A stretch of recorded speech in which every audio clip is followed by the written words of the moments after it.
Hello everyone, welcome to commerce net achievers. My name is Talveer Singh और स्वागत है सभी का आज के क्लास में।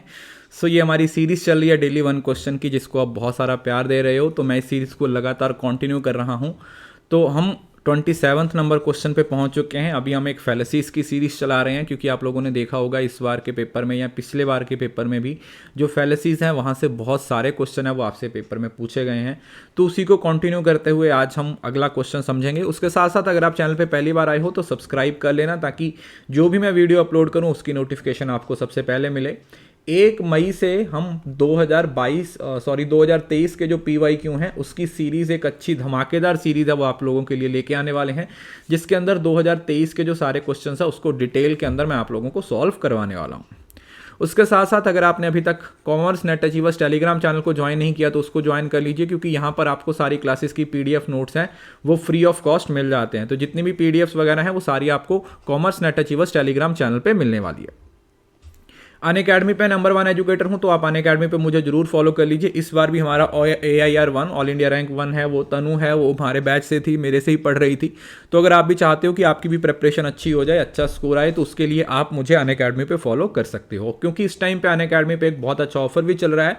24 अप्रैल तक अगर आप Talveer S referral code use करके सब्सक्रिप्शन लेते हो तो आपको डायरेक्ट 25% का ऑफ है वो मिल जाएगा। तो इस मौके का फायदा उठाइए, क्योंकि आपके एग्जाम में 50 से के आसपास ही दिन है। तो इन 50 दिनों को कैसे यूटिलाइज करना है ये आपके हाथ में है। जून में ही आप एग्जाम को क्रैक कर सकते हो, नहीं तो फिर दिसंबर के लिए आपको तैयारी करनी पड़ेगी, जो कि बहुत भारी हो जाएगा। आज का क्वेश्चन देखते हैं, क्वेश्चन नंबर 27। इधर यू आर फॉर अस और अगेंस्ट अस। बहुत एक सिंपल सी स्टेटमेंट दी हुई है, या तो आप हमारे लिए हैं या हमारे खिलाफ हैं। This is the example of which fallacy. मतलब एक बहुत ही सिंपल क्वेश्चन आपको दिया हुआ है, इधर यू आर फॉर अस, कि या तो आप हमारे लिए हो या अगेंस्ट अस, या हमारे अगेंस्ट हो। ये कौन सी तरीके की फैलेसी है? इक्विवोकेशन, एट वर्केंडियम, फॉल्स डिलेमा, या अपील टू अथॉरिटी। देखिए, इस तरीके की फैलेसी जहां पर आपको ऑप्शन नहीं छोड़ी जाती, आपको 2 ऑप्शन में फंसा दिया जाता है। आपको बोल दिया जाता है कि ऐसा होगा या फिर ऐसा होगा, या तो आप हमारे साथ हो या आप हमारे खिलाफ हो। इस तरीके की फैलेसी को हम बोलते हैं दुविधा में आ जाना। That is false dilemma.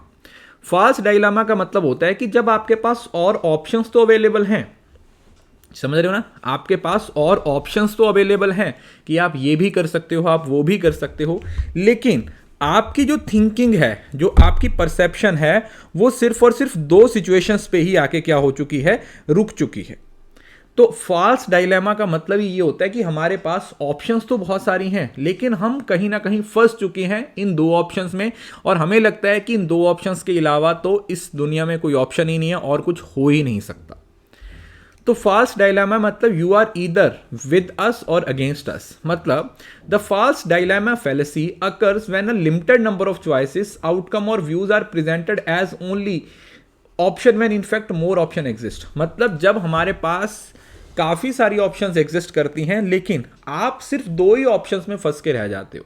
जैसे फॉर एग्जांपल 10वीं के बाद आप साइंस में जा सकते हो, आप आर्ट्स में जा सकते हो, आप कॉमर्स में जा सकते हो, आप मेडिकल में जा सकते हो, नॉन मेडिकल में जा सकते हो, या BCom के बाद आप ग्रेजुएशन के बाद कुछ। लेकिन अगर आपके घर वाले बोले या तो बैंक या UPSC, उसके अलावा भी 36 तरीके की फील्ड है जहाँ पर आप जा सकते हो। आप अपना बिजनेस भी शुरू कर सकते हो, आप SSC में भी जा सकते हो, आप NDA में भी जा सकते हो। बहुत सारी ऑप्शंस हैं। तो जब आपकी ऑप्शंस लिमिटेड हो जाती हैं तो उसको फॉल्स डायलेमा का नाम दे दिया जाता है। इसको आप ईदर और फैलेसी भी बोल देते हो, इसको कभी कभी ब्लैक एंड वाइट फैलेसी भी बोल दिया जाता है। Logical fallacy that present only 2 options और side when there are many options. False dilemma which were actually many shades of grey. ठीक है जी, मतलब ब्लैक एंड व्हाइट है, जो मैनी शेड्स ऑफ ग्रे है उसके हिसाब से। तो अगर आपके पेपर में पूछा जाए तो याद रखिएगा, फॉल्स डायलेमा का मतलब है कि जब आपके पास ऑप्शंस तो और भी अवेलेबल हैं, ठीक है जी, आपके पास ऑप्शंस तो और भी अवेलेबल हैं, लेकिन आप सिर्फ एक ही ऑप्शन में फंस के रह गए हो, आप उन ऑप्शंस के अलावा और कुछ सोच ही नहीं पा रहे। तो इस क्लास में आप लोगों ने क्या समझा जरूर से बताइएगा। इसकी PDF आपको 30th क्वेश्चन हो जाए उसकी सारी PDF एक साथ मैं अपलोड कर दूंगा अपने Telegram channel commerce net achievers पे। अगर आपने ज्वाइन नहीं किया है तो जरूर से ज्वाइन कर लीजिए। ये था आज का सेशन, छोटा सा लेकिन प्यारा सेशन था। उम्मीद करता हूँ ये सेशन आपको अच्छे से क्लियर हो गया होगा। सेशन अच्छा लगा है तो लाइक जरूर कीजिए, वीडियो के नीचे अपनी फीडबैक लिखिए, मुझे अनअकैडमी पे फॉलो कीजिए और हाँ, इस वीडियो को शेयर करना ना भूलें, बिकॉज शेयरिंग इज केयरिंग।